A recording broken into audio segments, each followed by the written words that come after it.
Welcome to Cartoonist Kayfabe. My name is Jim Rugg. I'm Ed Piscor. I'm excited to dive into Steve Rude masterpiece Space Ghost, Ed. But before we do, what's new for everybody? Patreon.com/Ed Piscor is where I'm serializing my Red Room comics. Right now we have one complete issue is up there. Two is almost going to be completed on the site. I put up new strips every Tuesday. $3 get you the archive, and this is for the early adopter because there's going to be a proper print edition in comic shops in 2021. Also, for the holiday season, we're selling out of the Ed Piscor Studio Edition, so get it where you can find it, man. Copacetic Comics here in Pittsburgh had a little grip of them at a steep discount, but you can find them online and in better comic stores everywhere. And always a great Christmas gift, an artist edition. Heck yeah, man. You hear Jim straining to pick that thing up? My latest projects, Octobriana 1976, world's first blacklight comic, starring the Russian underground superhero Octobriana.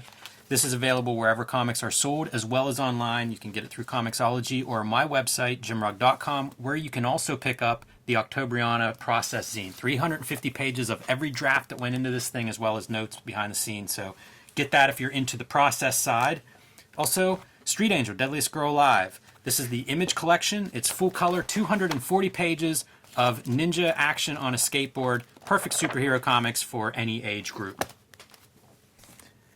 But we are here to talk about Steve Rude's Space Ghost one shot from Kamiko, and this is one of my favorite comics, especially from Steve Rude, who we know from Nexus as being like maybe the best draftsman to come out of indie comics. The guy's phenomenal, and one of his big influences is Alex Toth, the creator of Space Ghost.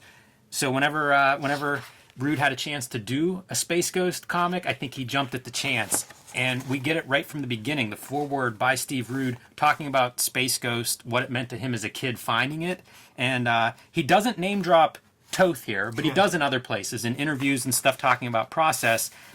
And what he describes here is part of what he describes with Toth in other places, which is Alex Toth, perfect at simplifying things, at composition, at design, did a lot of animation work, including designing Space Ghost, which is one of those things when young Steve Rude saw it, it just burrowed into his consciousness and has stayed with him his entire life. I remember seeing Space Ghost for the first time myself whenever we got Cartoon Network here in Pittsburgh.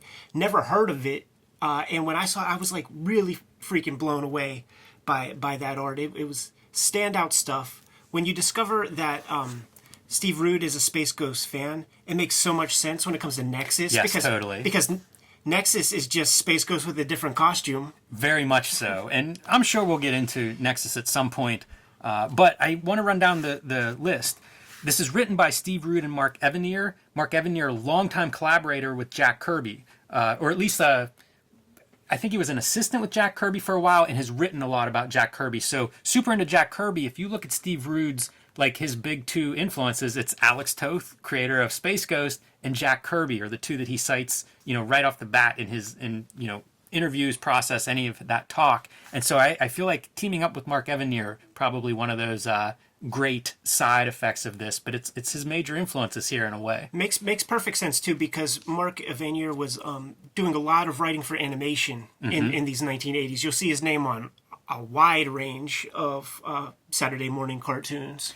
The other credits to point out, I didn't even realize, but this story is not inked by Rude, it's Willie Blyberg. Does great work over top of that line. And painted by Ken Stacy, who in my mind is sort of the superstar of this book. One of the things I love about it is the color is absolutely spectacular, beautiful throughout, and we're going to get into that in 1 minute. Last note, Diana Schutz, the editor there. I think she was editor-in-chief at Kamiko, but a long storied career as an editor working throughout comics, coming in from small press where she started out as doing like a newsletter out of a comic shop in California. That was what opened the doors to a professional career. This is just a visual masterpiece. The Ken Stacy, Steve Rude division of labor in many places very unclear. Yes, because I looked at a lot of original art from this past week trying to figure out like who is doing what. Yeah.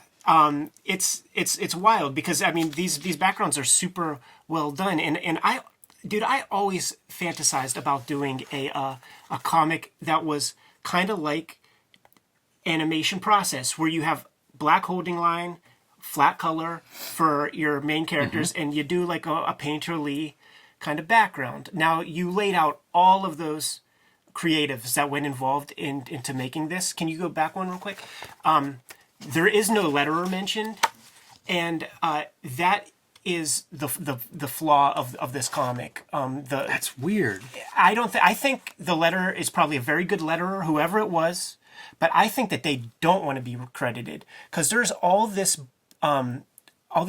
sort of pet peeves and actual things that I absolutely hate. So, pet peeve.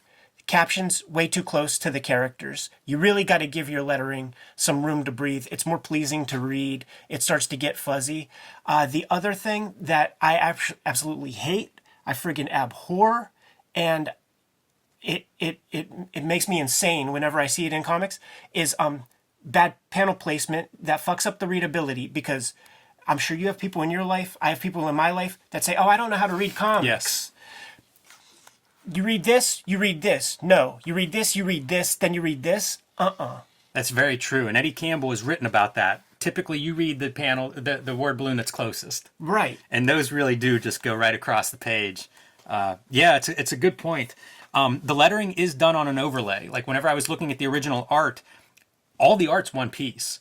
It's just the lettering that's on the overlay. Like I had thought maybe the figures were on an upper layer or the inks were on an upper layer. They're not. It's all one board. That's cool. That makes so much sense when we start to see some of these crazy backgrounds. Story's not overly important. It's this could be an episode of the cartoon. You know, it's relatively simple, but I will say they do some stuff really well, and that means have all the villains, have all these characters in this story is step one.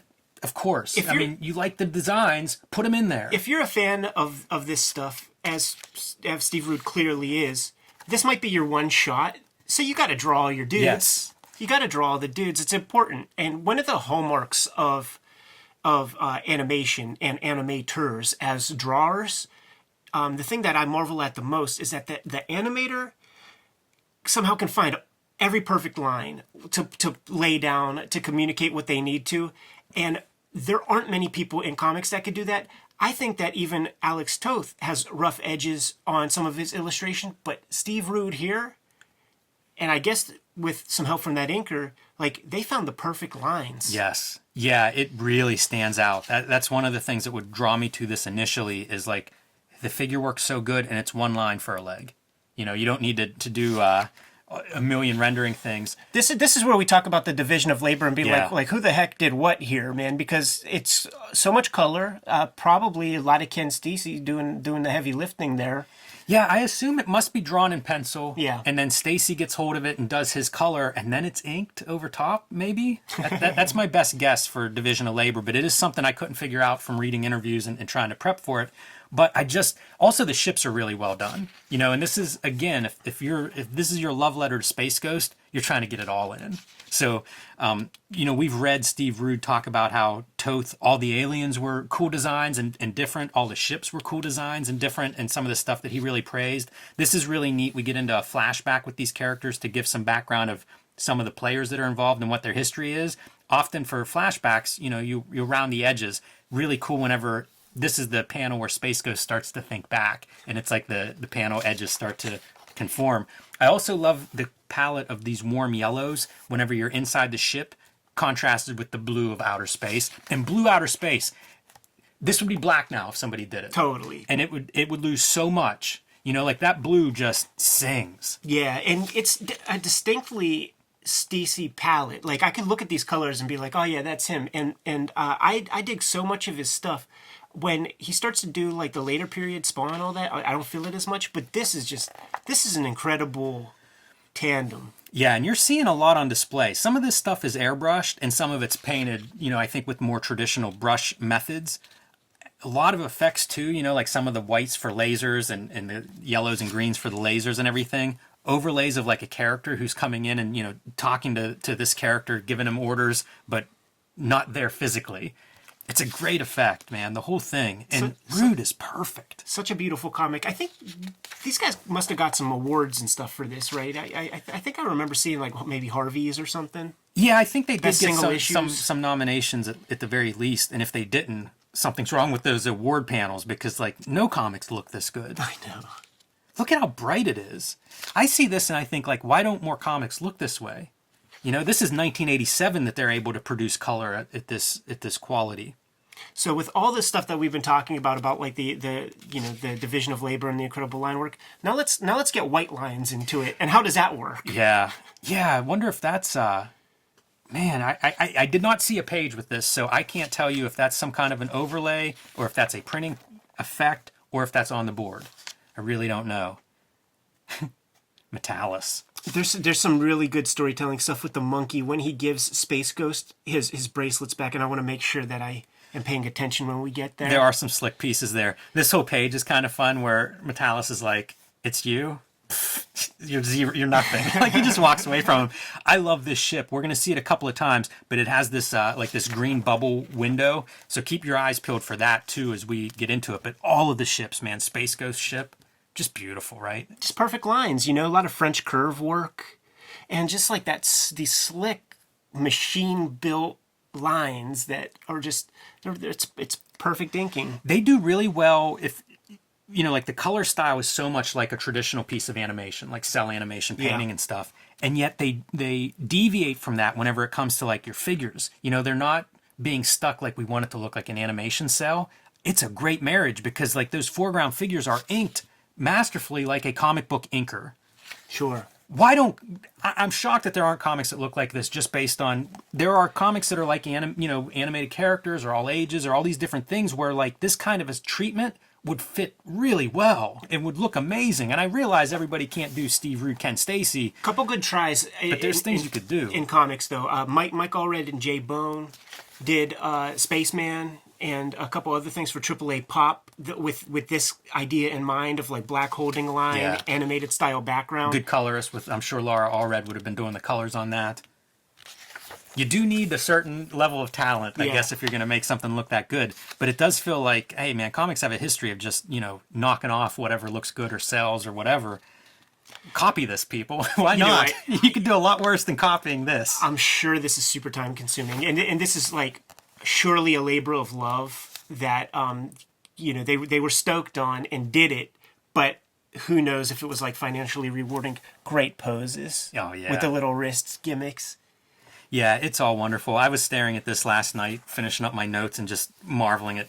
It's so simple it shouldn't work, and it works incredible. So perfect. Like if any of those lines were anywhere else, you fucked up. Oh yeah. You know what I'm saying? It's just perfect. When you have one line for your jaw, it has to be perfect. Yes. It's one line. That's all you're telling. You're describing it with. Another example of like, okay, let's add. This is the pink room. This is another setting yet, and that means some new colors. And speaking of the background in this outer space that could have been just black if you were doing flat, we're not even just sticking with blue now. We're having this little bit of a green gradient introduced. When we see Jen and Jace, we get to see Steve Rude employ his Loomis education with their figure construction and stuff. Yeah, it's incredible. And here we go too, like coming into action. But we have their escape now, and just in time, because there you see Space Ghost has shed his those wristbands where a lot of his weapons reside, and now he's probably the most vulnerable he's going to be. And the big reveal, like who the bad guy was, Robe-Core, I think a robot company, has made a copy of Space Ghost. And guess what? He has his weapons. Yeah. So an uneven fight now that Space Ghost finds himself in. It's great, man. It's draw every Space Ghost thing you could possibly draw, work it in there. Even like the little talking head is well done. And keeps that simple part, 3 little white spaces to define the mouth and eyes and look menacing. This figure construction is top notch, man. And from every angle. We're high angles, low angles. Flying figures are really hard to draw. And he knocks them out of the park, dude. Yeah. Captures everything. And here, you're talking about the monkey stealing back those wristbands. Yeah. Here we go. So step 1, steals it from I forget who, Lurker, I think. Forgive me for not knowing everybody's names. But steals these back after tripping him from the shadows. And now it's a matter of how do we get these to Space Ghost while he's being attacked by the evil robot. And how about that for a power pose? Sure, man. Right at the codpiece level. I just love these. That color's so strong. And there it is, man. He gets his stuff back, and we see the little monkey dude hanging over top of him. Twins create a diversion just in time for the monkey to sneak in from behind. And then it's so, there's like an elegance to it. Totally. And I think you'd say that about Toth. You know, when you think about like Toth's work, that elegance is a good word for it. And Rude captures that part. And you know, Rude has a great history with Toth. He had done a Johnny Quest #1, a story in Johnny Quest #1 that Toth famously just tore apart. You can find the correspondence online. I think Steve Rude put it out there in the public. So you can kind of see like a really harsh critique of a really good pro from another pro. And reading interviews, they also met at Comic-Con. I guess it must have been after that. And he talks about, you know, Toth giving him some advice and, you know, the way Toth approaches like compositional problems. And it's fantastic to see that passed down, you know, and to see somebody of Steve Rude's caliber being able to apply some of those ideas that Toth would use for composition and how to make a composition effective while still adhering to this simplicity. Ask no questions, you'll be told no lies type stuff, man. And Steve Rude wanted the knowledge. He wanted the knowledge, you know, so he gave it to Toth, tear it apart. You know, the classic sign off, the iconic Toth design. And here is the afterword by Evan Eyre, and basically talking about the history of Space Ghost and its development. And you can see some of Alex Toth's designs next to Steve Rude's sketchbooks as he's like learning how to get these figures to work the way he wants them to work. Fucking 10 paragraphs about this Gary Owen guy who did the voice, yes. And like two Toth pieces, man. But one of the cool bits is that somewhere in there, I think it's actually in the intro, is like how Steve Rude is talking about how like somebody like smuggled him a bunch of some nameless person smuggled him a bunch of Alex Toth designs. Yeah, very cool. And of course, that's probably one of the most iconic Alex Toth pieces of anything comics or animation work of the Space Ghost design. So I love this comic. I've bought several of these, give them away. You know, it's a standalone issue. It's practically a graphic novel. It's more than like your 22-page standard issue. Prestige format. Yes, and good format for it. You know, that coated paper, man. I rag on all of this coated paper all the time. This is you using coated paper properly, because it makes those colors shine, and that'd be a totally different look if that was on newsprint, just absorbing these bright yellows and blues and reds. It's a dual thing of the poppy colors, but also super precise, very sharp inking. You don't want those inks to bleed like they would on like some newsprint or something. It is gorgeous, and what a contrast from a lot of the comics that I love, you know, that I still love, but it's a totally different approach. Yeah, real pleasure to look at, man. What do you say, Jim? Yep. All right, Kayfabers, like, follow, subscribe to the YouTube channel, hit the bell. We'll notify you when new vids are available. What you got in shops? I have NPR's Best of 2020 graphic novel, The Plain Janes, available everywhere books are sold. Street Angel, Deadliest Girl Alive, available everywhere books are sold. And October in 1976, available where comic books are sold. Patreon.com/EdPiscor is where I'm serializing my current comics project, Red Room, for the early adopters. $3 to get you the archive, and issue 1, almost issue 2 is up there. At this very moment, the X-Men Grand Design Omnibus sold out at our level, so if you find it in stores, scoop it up because it's not going to be reprinted for a while. And the Ed Piscor Studio Edition is in stores now. That thing is going quick. Get it while it's hot. You can subscribe to the Cartoonist Kayfabe e-newsletter at the links below this video to keep up with everything that we're doing. You can find Cartoonist Kayfabe merchandise and t-shirts at the links below this video, so you look your best this holiday season. One more set of Martian Orders, Jimmy, and we'll be out. Read more comics.